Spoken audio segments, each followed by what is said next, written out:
Olá, pessoal! Vamos começar nossa aula de hoje com uma pergunta bem interessante. Quando você acessa a internet, já se perguntou como o seu dispositivo é identificado entre bilhões de outros? Hoje vamos desvendar esse mistério, enquanto exploramos o protocolo IP. E o IPv4 também.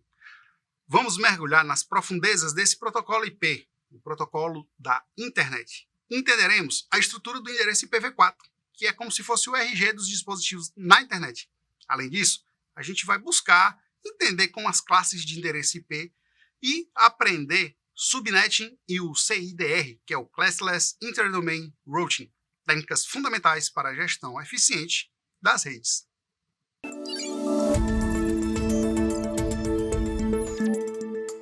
Vamos começar pelo endereço IPv4, que é o número único atribuído a cada dispositivo conectado à internet. Ele é composto por 32 bits, divididos em 4 grupos de 8 bits cada, separados por pontos. Cada grupo é representado por um número decimal, que varia de 0 a 255. Por exemplo, o endereço IPv4 pode ser o 92.168.0.1. A estrutura do endereço IPv4 é fundamental para o funcionamento da internet, pois permite que os dispositivos se comuniquem entre si. A estrutura do endereço IPv4 é dividida em duas partes. Nós temos a parte da rede e a parte de host, que é a máquina. A parte da rede vai identificar qual a rede que o dispositivo está conectado, enquanto que a parte do host, a do computador, a do dispositivo, vai ser a identificação dele mesmo. E essa divisão entre as partes da rede é determinada pelo uso de uma máscara, a máscara de subrede.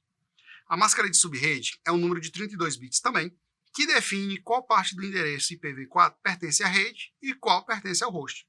Ela é representada da mesma forma que o endereço IPv4, com 4 grupos de 8 bits separados por pontos. Cada grupo é preenchido com 1 segundo ou 1S para a parte de rede e zeros para a parte de hosts. Por exemplo, uma máscara de subrede pode ser 255, 255, 255.0. Nesse caso, os primeiros 3 grupos, que são 24 bits, é a parte de rede. E o último grupo, 8 bits, é a parte de host.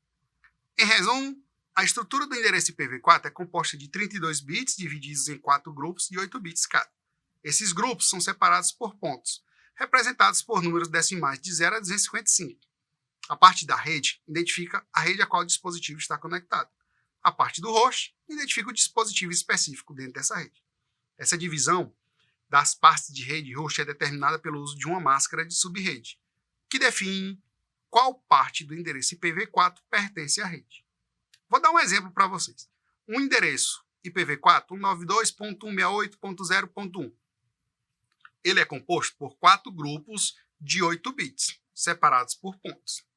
Vamos supor que ele está usando uma máscara 255.255.255.0. Nesse caso, os primeiros 3 grupos, os 24 bits, estão reservados para a rede, e o último, 8 bits, é a parte de host. Isso significa que esse endereço está na mesma rede que outros dispositivos que tenham os 3 grupos que estão na frente iguais, 92.168.0. Mas podem ter o último grupo, a parte do host, diferente. Outro exemplo que eu posso dar é o 10.0.0.1. Nesse caso, a rede é identificada pelos 2 primeiros grupos, 16 bits, porque a máscara que eu vou utilizar é a 255.255.0.0. Dispositivos com esse endereço, nessa mesma rede, tem os 2 primeiros iguais, o 10.0. Agora vamos supor que uma máscara 255.0.0.0, nesse caso, apenas o primeiro grupo está reservado para a rede, enquanto os 3 últimos estão reservados para a host. Dispositivos com endereços IPv4 nessa mesma rede, com o endereço que eu dei de exemplo, 10.0.0.1, vai ter o grupo de rede 10. Vimos que o endereço IPv4 pode ser representado da seguinte forma, 192.168.0.1. Nesse exemplo, o endereço é dividido em 4 octetos, o 192, 168, o 0 e 1. Cada octeto é separado por um ponto, o que ajuda a distinguir claramente cada parte do endereço. Essa divisão em octetos é essencial para o correto funcionamento da rede, uma vez que cada octeto representa uma parte específica da estrutura do endereço IPv4. Bom, essa estrutura em octetos do endereço IPv4, ela é fundamental para fazer um roteamento de pacotes na internet, por exemplo. Cada octeto é utilizado para identificar uma rede ou dispositivo dentro da rede. O primeiro octeto, por exemplo, é conhecido como octeto de rede. É utilizado para identificar a rede qual endereço pertence. O endereço da rede. Calma lá, hein? Os outros 3 octetos são conhecidos como octeto de host, que são utilizados para identificar um dispositivo específico dentro da rede. A máscara vai ser a 255.0.0.0. E essa divisão em octetos permite que os roteadores encaminhem corretamente os pacotes de dados para os destinos desejados. Ou seja, essa divisão em octetos do endereço em uma parte rede e parte host é essencial para a estrutura dele. Vai facilitar a leitura e o entendimento do endereço, além de permitir o correto encaminhamento, roteamento dos pacotes. Cada octeto representa a parte específica do endereço, seja ele utilizado para identificar a minha rede ou dispositivo dentro da rede. E é importante compreender essa divisão em octetos, para entender como esses endereços IPv4 são organizados e utilizados na internet, hein? Lembra lá dos zeros e dos uns. Agora, vamos falar um pouco sobre as classes de endereço IPv4. Exatamente. São tantos endereços que a gente precisou dividir em classes. Dentro dessa estrutura do endereço IPv4, nós temos 5 classes. Ela vai da classe A até a classe E. Cada classe possui um intervalo específico de endereço. E aí, eu tenho esses endereços possíveis e determinados pelo valor do primeiro octeto. Por exemplo, a classe A tem um intervalo de 1 a 126. A classe B vai de 128 a 191. A C de 192 a 223. A D de 224 a 239. E a E de 240 a 255. A classe de endereço determina a quantidade de endereços disponíveis para redes específicas. Por exemplo, a classe A possui uma quantidade muito maior de endereços disponíveis em comparação com a classe C. A classe A é usada em grandes organizações como empresas, provedores de serviços de internet.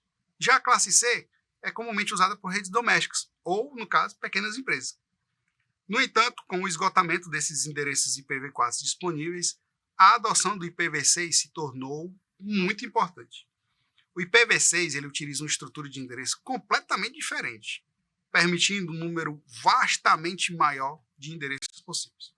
Embora o IPv4 ainda seja amplamente utilizado atualmente, a transição para o IPv6 é essencial, porque vai garantir disponibilidade contínua de endereços IP, à medida que a demanda por conectividade continua a crescer.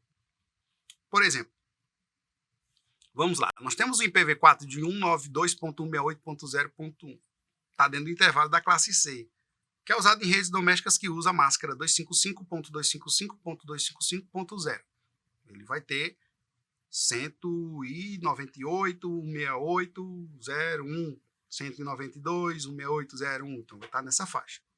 A classe A ela vai estar o primeiro octeto, que é usado para grandes organizações. Só é o 255.0.0.0. Nós temos milhões de endereços. Agora temos que tomar cuidado com os IPs inválidos, que são os 256. Não existe o 256. O intervalo é só até 0 a 255. Eu não posso usar nenhum número fora desse intervalo, ok? Por exemplo, o IP 172.16.01 dentro da classe B é usado em redes de tamanho médio. Então você tem aí os 2 primeiros octetos para rede e os outros 2 últimos para host. Os da classe D, ele tem 224 e 239 no primeiro octeto. É utilizado para comunicação multicast, para muitos endereços ao mesmo tempo. Já o da classe E, que começa com 240 e vai até 255, é reservado, não está sendo utilizado atualmente.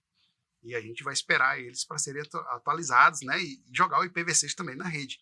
Hoje nós temos 2 celulares para cada habitante do Brasil. Então vamos precisar desses endereços aí. Agora a gente vai complicar um pouquinho, vai aprofundar essa compreensão em subnetting e o CIDR. Subnetting é a técnica de dividir uma rede em sub-redes menores, permitindo um melhor gerenciamento e organização.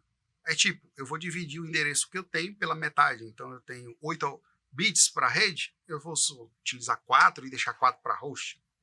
Já a notação Classless Interdomain Routing, que é o CIDR, permite uma representação mais flexível de máscaras de subrede. Por exemplo, eu vou usar o /24, que vai indicar 24 bits para a rede e os outros 8 bits para os dispositivos. O cálculo de rede host em endereço IPv4 é uma parte fundamental para entender a estrutura do endereço.